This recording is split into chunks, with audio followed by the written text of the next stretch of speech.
Pernah tak hampa terfikir pasport Malaysia ni ada dalam ranking dunia yang terbaik? Nak tahu lebih lanjut? Let's go.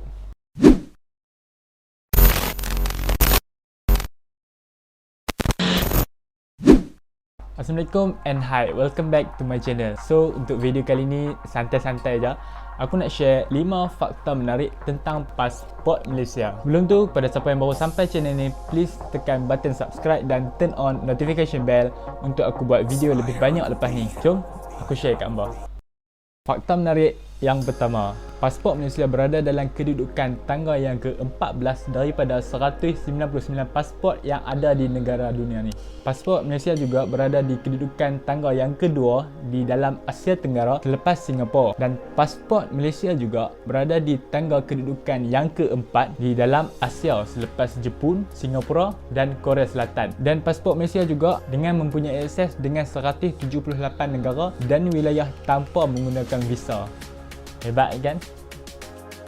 Fakta menarik yang kedua, pasport Malaysia mempunyai tempoh sah laku lebih daripada 6 bulan dari tempoh akhir perjalanan kita pulang ke Malaysia. Okey, ayat ni dia nak bagi tahu contohnya macam pasport kita valid untuk 5 tahun dan 6 bulan yang terakhir pasport dah tak boleh guna. Sebab contoh tamat tempoh pasport kita pada 30 Jun 2021 dan tarikh perjalanan kita ataupun tarikh travel kita pada 26 Januari sampai 7 Februari 2021. Jadi kat situ 7 Februari tu dalam tempoh 6 bulan yang terakhir pasport kita. So dalam tempoh yang terakhir tu dah tak boleh guna. So hati-hati guys, sebab benda ni akan jadi problem kat hampa bila mana hampa ada di immigration airport sesuatu untuk sebelum fly balik ke Malaysia. Sebab syarat dia memang 6 bulan sebelum tamat tempoh tu dah tak valid pasport tu. So hampa kena check elok-elok tarikh pada pasport tersebut sama ada hampir tamat tempoh ataupun masih panjang. Kalau masih panjang selamat, kalau hampir tamat tempoh hampa kena renew buku ni ataupun buat baru.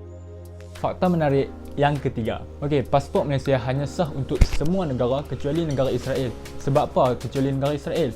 Okey, first, sebab kerajaan Malaysia tak mengiktirafkan Israel sebagai sebuah negara. Jadi macam mana kalau tak ada negara kita nak cop pasport ni masuk? Selain daripada negara kita, lebih daripada 36 buah negara juga tak mengiktirafkan Israel sebagai sebuah negara.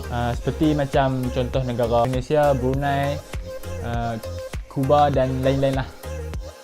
Fakta menarik yang keempat, sebab apa pasport Malaysia warna merah? Siapa dia tak berkala kuning, ungu, pink, coklat? Okey, sebab warna merah juga melambangkan sebuah negara tersebut mempunyai sejarah dengan komunis ataupun telah dijajah oleh komunis. Contoh macam negara kita kan dah pernah dijajah oleh komunis. So buku merah ni sebagai tanda melambangkan bahawa negara Malaysia telah dijajah oleh komunis. Selain daripada itu, buku pasport lain yang warna merah juga bukan setengahnya sebab dijajah oleh komunis, tapi sebab identiti sebuah negara tersebut. Contoh macam buku pasport negara China dan Rusia pun warna merah, mungkin disebabkan dah dipenuh dijajah oleh komunis ataupun bendera China tu warna merah. Contoh lain macam buku pasport Switzerland. Okey, buku pasport negara Switzerland warna merah juga sebab mungkin lambang identiti negara mereka tu pada bendera mereka warna merah. Mungkin sebab tu buku pasport mereka pun warna merah. Fakta menarik yang terakhir, bermula daripada Januari 2015, kita sebagai pengguna pasport tidak dibenarkan untuk memilih kita nak buat 2 tahun ataupun 5 tahun. Bahkan hanya dibenarkan 5 tahun dengan harga RM200. Maksudnya sebelum Januari 2015 kita boleh pilih sama ada nak buat untuk 2 tahun ataupun 5 tahun. Tapi sekarang tak dah. Dia bagi semua selaras 5 tahun RM200. Tapi tak silap aku pada tahun awal tahun 2020 untuk pasport 5 tahun valid dengan harga RM100. Tapi apakan daya, RM100 pun tak boleh nak buat sebab tak boleh keluar. Setakat ni je video aku kali ni dan harap bermanfaat kepada semua ataupun kepada siapa yang baru nak buat pasport, dan kepada siapa yang lebih arif tentang pasport boleh komen kat bawah. Mungkin aku ada salah silap dan hampa ada idea lebih baru ataupun mungkin hampa ada pengetahuan lebih tinggi tentang pasport, hampa boleh komen kat bawah. Okay, thank you so much kepada siapa yang tengok video ni sampai habis. Jangan lupa like, subscribe dan share. Kita jumpa di next video.